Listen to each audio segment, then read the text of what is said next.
नमस्कार दोस्तों, आज हम पेश हैं एक और कहानी लेके। इसको कहानी तो नहीं कह सकते, ये एक सच है जो हमारे बुजुर्गों ने झेला था। साल था 1783। दिल्ली गद्दी पर मुगल साम्राज्य का परचम तो था, लेकिन वह अब कमजोर हो चुका था। चारों ओर अव्यवस्था और अराजकता थी। सूबे अपने हिसाब से राज कर रहे थे। अंग्रेज धीरे धीरे व्यापार के बहाने पकड़ मजबूत कर रहे थे। इसी बीच प्रकृति ने भी उत्तर भारत की जनता को झकझोर दिया। आसमान जैसे रूठ गया था। कई साल लगातार बारिश कम हुई और अब आई तो या तो बाढ़ लाई या बिल्कुल नहीं बरसी। खेत सूख गए, कुएं और तालाब दरक गए। उत्तर भारत की उपजाऊ धरती पर मौत का साया फैल गया। गंगा के किनारे बसे गांव में किसान रामकिशन जैसे लोग पहले तो सोचते रहे शायद अगली बरसात ठीक हो जाएगी, लेकिन धीरे धीरे अनाज के दाम बढ़ते गए।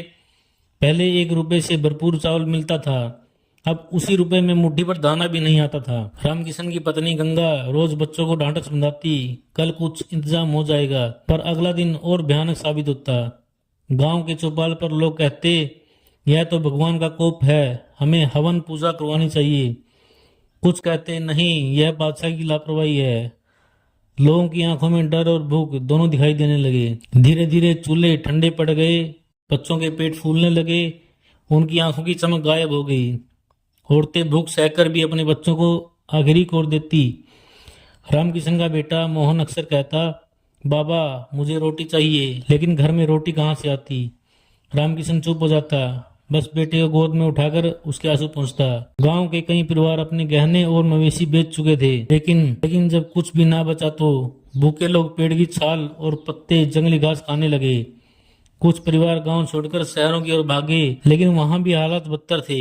व्यापारी अपने गोदाम बंद किए बैठे, बाहर लोग मर रहे थे, अंदर अनाज सड़ रहा था। गांव के बुजुर्गों ने मिलकर दरबार को गुहार लगाई।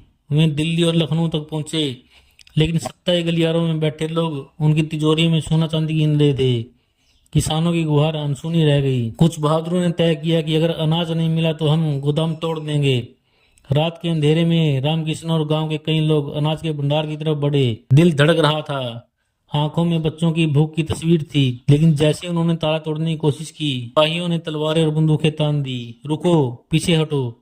भूखे किसानों को बुरी तरह पीटा गया और जेल में डाल दिया गया। गोदाम के भीतर अनाज का पहाड़ था, लेकिन बाहर इंसान भूख से मर रहे थे। यह दृश्य किसी श्राप से कम नहीं था। 1783 का वह अकाल पूरे उत्तर भारत में फैल गया।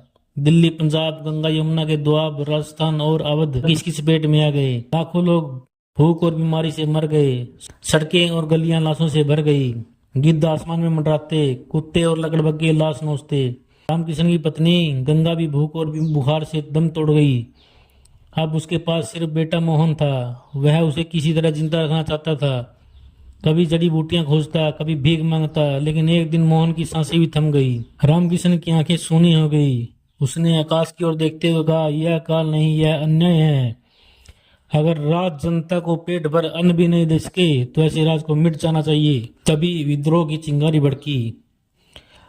रामकिशन अकेला नहीं था। पूरे उत्तर भारत में भूख से तड़पते लोग यही सोच रहे थे। उन्हें मन में यह बात घर कर गई कि शासक उनकी रक्षा नहीं कर सकता। यही पीड़ा आगे चलकर विद्रोह की चिंगारी बनी। किसानों और आम जनता ने शोषण और लापरवाही के खिलाफ आवाज उठाई।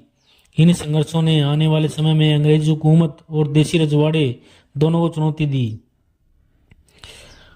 उत्तर भारत का यह काल सिर्फ एक प्राकृतिक विपत्ति नहीं, यह उस व्यवस्था का चेहरा था जिसने जनता की कोई कीमत नहीं थी। लाखों लोग भूख से तड़पकर मर गए, गांव वीरान हो गए, लेकिन यह त्रासदी जनता के भीतर विद्रोह की भावना भी भर गई।